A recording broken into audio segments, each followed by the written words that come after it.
So the CityViz data platform has two distinct components. One is the data portal, and then there are also the embeddable website widgets, which are yet to be deployed on the city's website, and we're working with the communications team on that.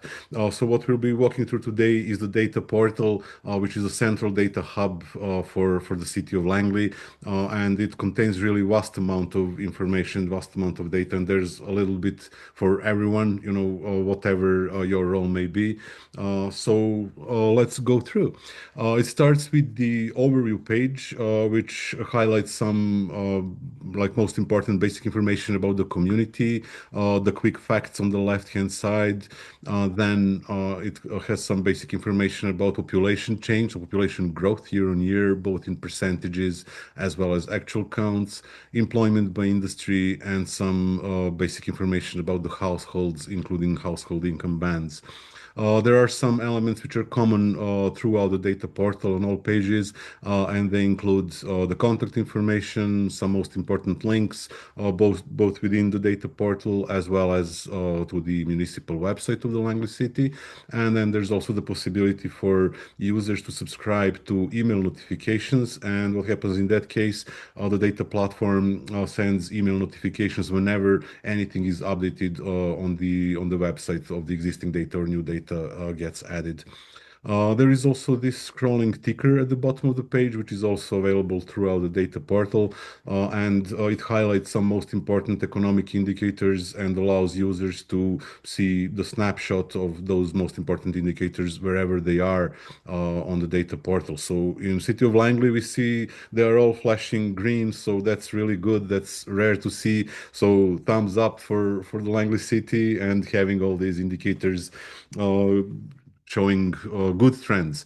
So the scrolling ticker is context aware. So for example, the unemployment rate, typically when something goes up is green, but for unemployment rate, if it goes up, it's a bad thing. So in this case, it would be highlighted red. So when it goes down, then it's green. Otherwise, when indicators go up, they're green. The indicators are based on the economic indicators dashboard, so that's a little bit more detailed picture compared to what is shown in the scrolling ticker. And this also has a wealth of information coming from a wide variety of data sources, and all these data are updated with various frequency. For example, population growth is based on annual population estimates released by Statistics Canada, so it's updated annually. Unemployment rate is for the entire Lower Mainland Southwest Economic Region. It's updated every month. Business counts yearly, housing starts quarterly.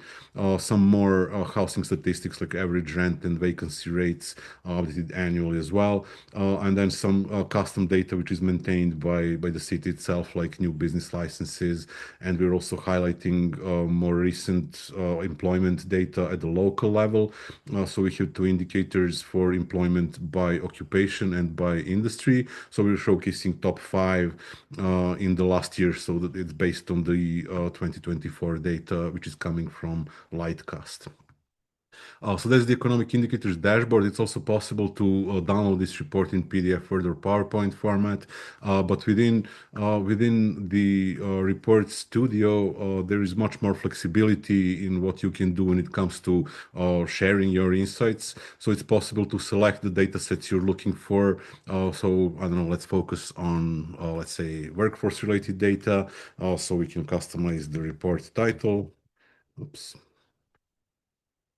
And then select the desired report format, PDF, Word, or PowerPoint. So if you go with PDF, it generates the report pretty quickly, depending on the volume of data sets. So you can really mix and match the data sets that you're looking for, and the Report Studio gives you really amazing flexibility in how you can disseminate your insights and share the data with various stakeholders, be they internal or external. So let's take a look in what this report looks like. Also, it contains the data visualizations, which are more or less the same as within the data portal, but it also contains the narrative, so the interpretation of the data, as well as the data tables. So overall, this is a pretty high quality document because the images are all 300 dot per inch, so they're print quality. The tables are handcrafted to be practically scientific publication quality. Also, all in all, pretty high quality document. And some use cases include, for example, supporting grant applications or sharing the insights with potential investors, developers, or businesses, existing or new ones, and so on. It's also possible to, so PDF is not editable, but it's possible to download the report in editable formats such as Word or PowerPoint. In which case, in the case of PowerPoint, it generates a separate slide for each data visualization. And this is what it looks like. So it also contains the narrative, and the visualizations. And because this is PowerPoint, then you can remove all the text which is you think is not relevant, resize or move around these documents, and so on. So based on the feedback that we get, typically something like this really saves you a lot of time, whatever your purpose may be, whether it's a presentation for the board or for the council, or, in front of Chamber of Commerce or whoever. So assembling a document like this could take you even maybe up to a couple of days, just by going around and looking for data. So this feature alone really allows the users great flexibility in sharing their insights. And it's also possible to download the data in raw Excel format. So you just need to supply the email address and optional other details, in which case it sends the email to the provided email address with a download link, and then clicking the link downloads the zip file with Excel files for each individual data set that was requested. So that's about the Report Studio. Talking about the sources of data, obviously, Statistics Canada is one of the major sources, and census is typically in economic development considered as a golden standard when it comes to having really in-depth insights into community profile. So under community profile, there is the full census coverage, which is grouped into population, workforce, and housing topics. And then within each topic, there are a number of subtopics, age groups, family characteristics, immigration, religion, visible minorities, and so on. And similar thing for workforce and housing related topics. So all these charts are interactive. So by clicking the charts, typically where they allow, you can zoom in or zoom out. There is this on hover, there is this small camera button which appears in the top right corner. So it allows you to download the chart as an image, and then you can either embed it in your document or share it in a social media post or whatever your purpose may be. So if you're working on a grant application, you can include that, and increase the likelihood of the application being successful. Some of the charts allow zooming in, zooming out, and panning left and right. You can even turn off particular series. So, for example, this chart compares the employment, so number of employed, unemployed, and people not in the in the labor force. So it compares the community with the regional district as well as province and Canada overall.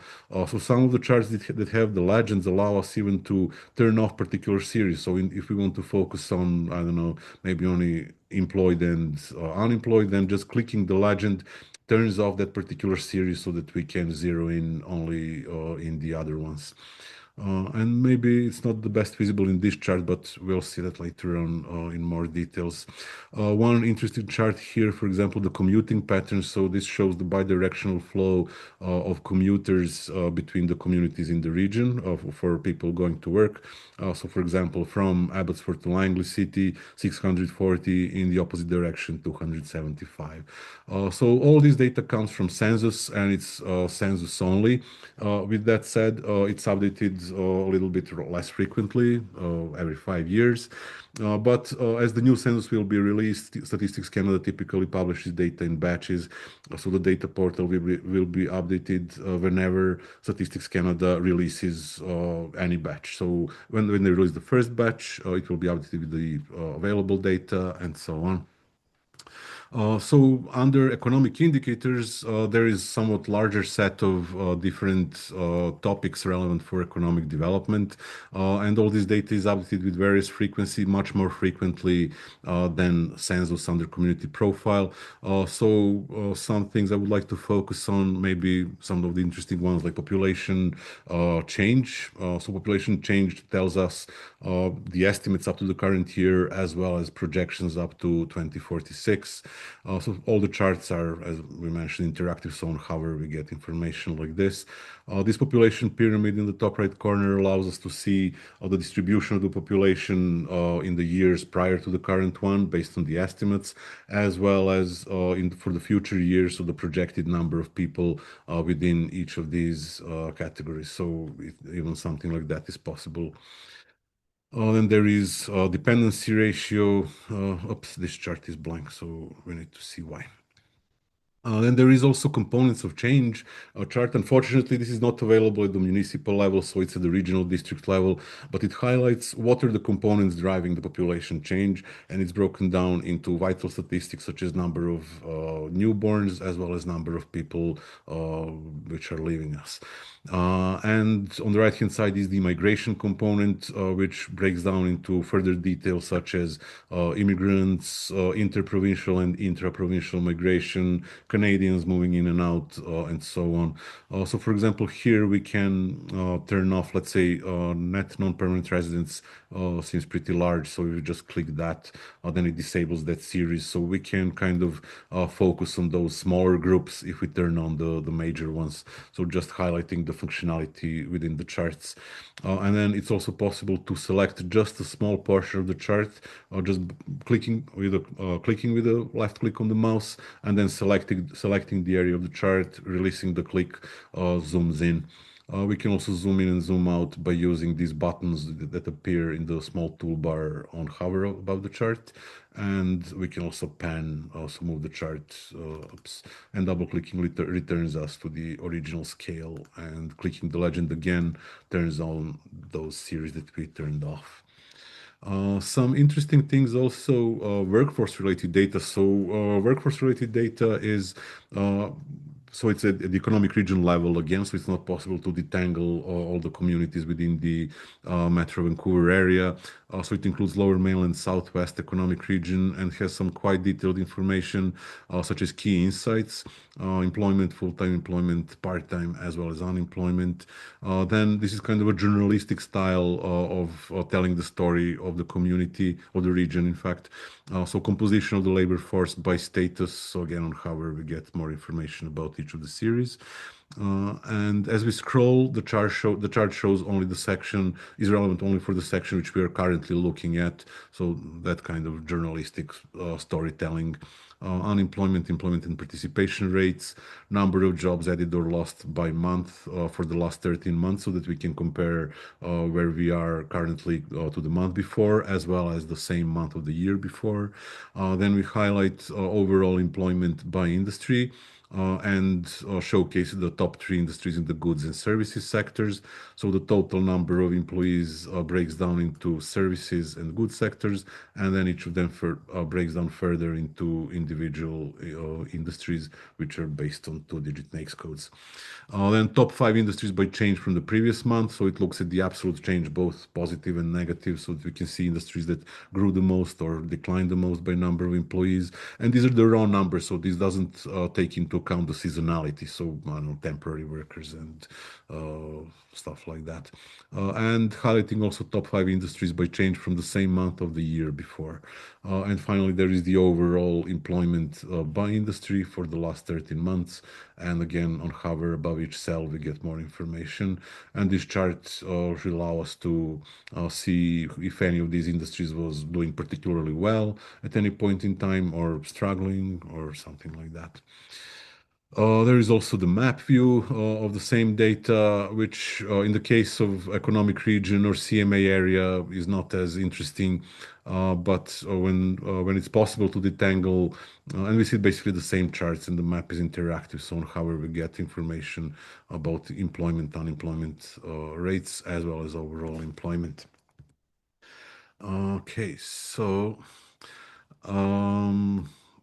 business there is the business counts, which showcase really detailed information, detailed breakdown by first of all overall growth of businesses within the community, and then detailed breakdown by various categories like with or without employees, businesses by size, by industry, cross tabulation industry and size, and then very detailed breakdown into different industries by sectors, so by two-digit NAICS codes.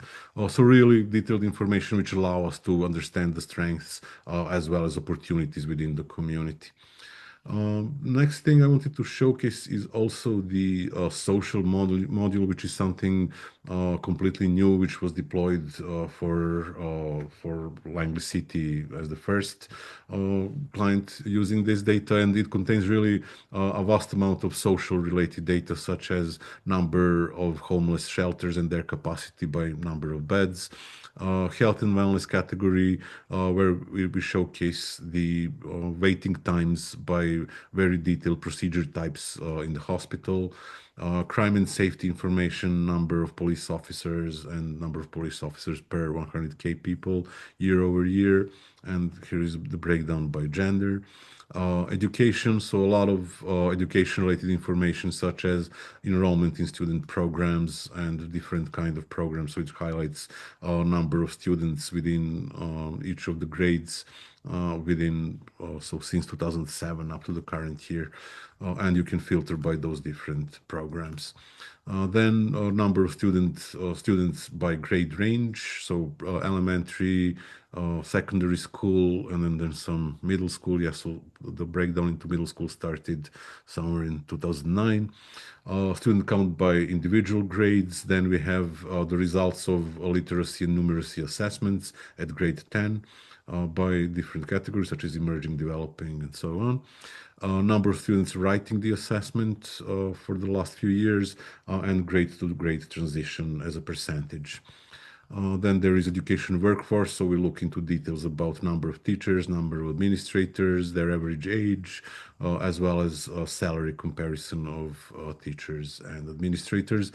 And finally, there is the social infrastructure map, which highlights food banks and other social institutions which exist within the community boundaries, such as residential living, schools, libraries, and so on.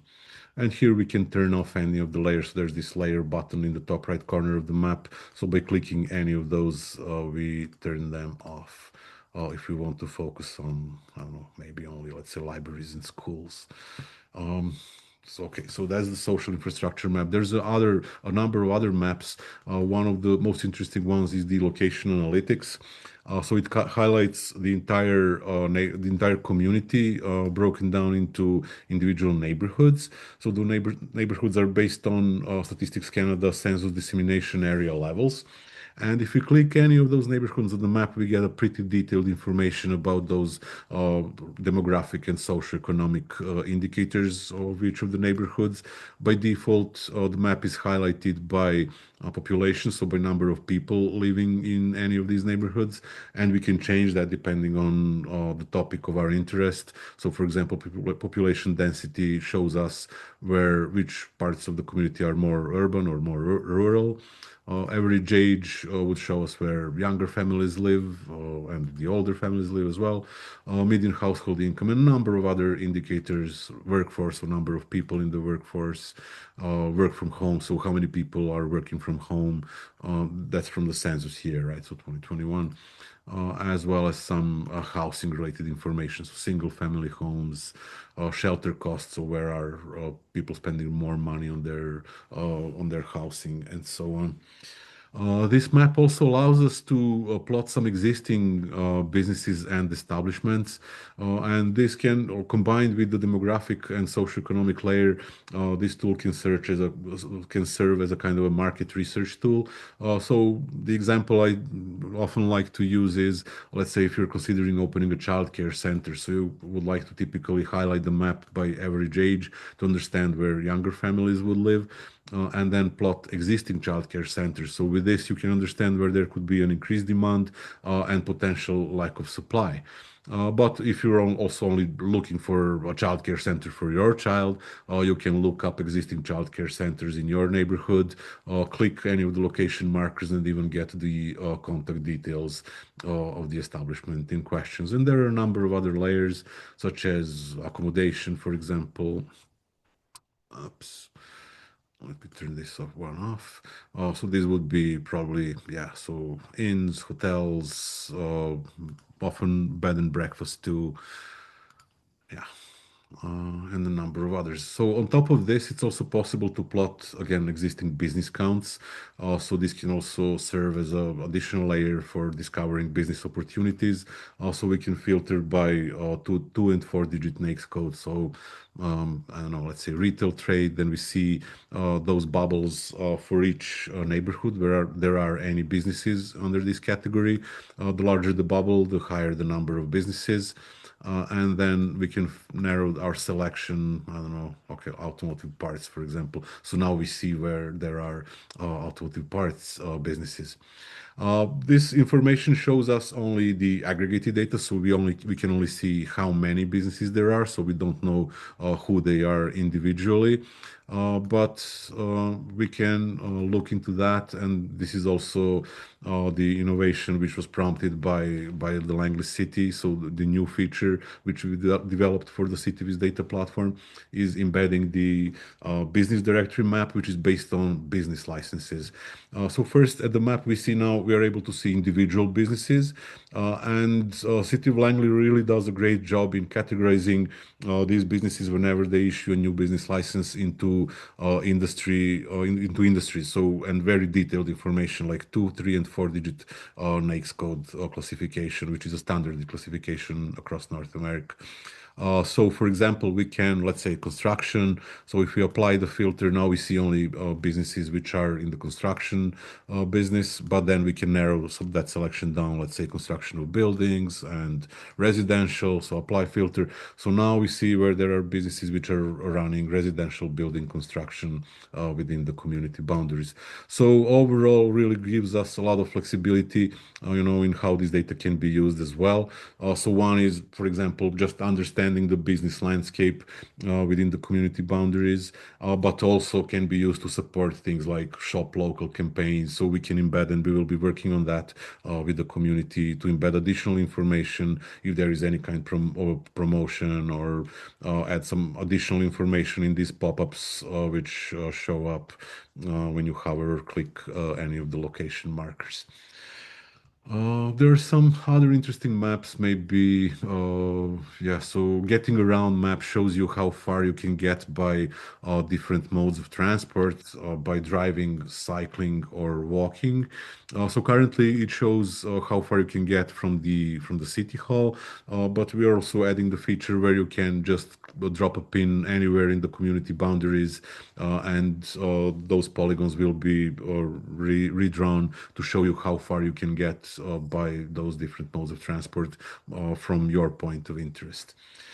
Yeah, so there's a bunch of other things as well. If you obviously there is really a lot of data that I didn't show everything, but if there's something that you're looking for and you weren't able to find it by browsing, there is also the search page. And search page, first of all, has some quick links such as popular actions, so that you can go direct to the economic indicators dashboard, or go to the report studio to generate PDF report or PowerPoint presentation, go to location analytics tool, subscribe to data update notifications, and there's also a list of recently updated data sets.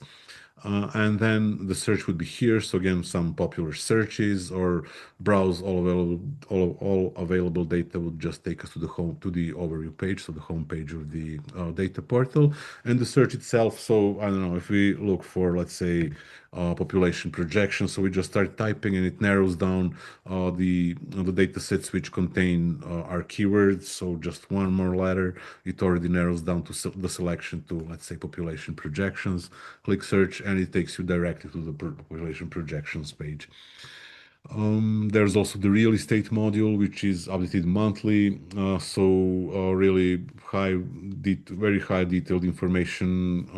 The dataset is coming from the Provincial Ministry of Finance, and it's based on property taxes.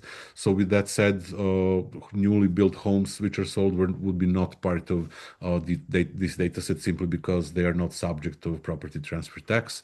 But other than that, we really see quite detailed information like overall number of transactions, total sales volume, mean and median sales price. Then we have detailed information of sales by property type, so residential, commercial. Then we can look into residential information, so residential properties, first-time home buyers and newly built homes, as well as the commercial properties. So overall, really vast amount of information. And if there's anything that you were looking for but you didn't find it here, you can request a data set, submit your data set that you're looking for, or you know about it and you would like to suggest it to be included. You can use this form and request that data set, in which case we would receive the notification and work on including it if possible. Excuse me, So Sasha. I just wanted to, I don't know how long you're gonna speak because you're running out of time, I think. I just wanted to say if there's gonna be a Q&A section because there's a question. Yes, for sure. So we will stop recording now. I think I went through everything that I wanted to include. So in this presentation, if you have any additional questions, Wendy is your first point of contact, and she's really pretty much hands-on with the data platform. She knows it inside out and already did a number of presentations herself, including the council and the committee for the economic development and so on.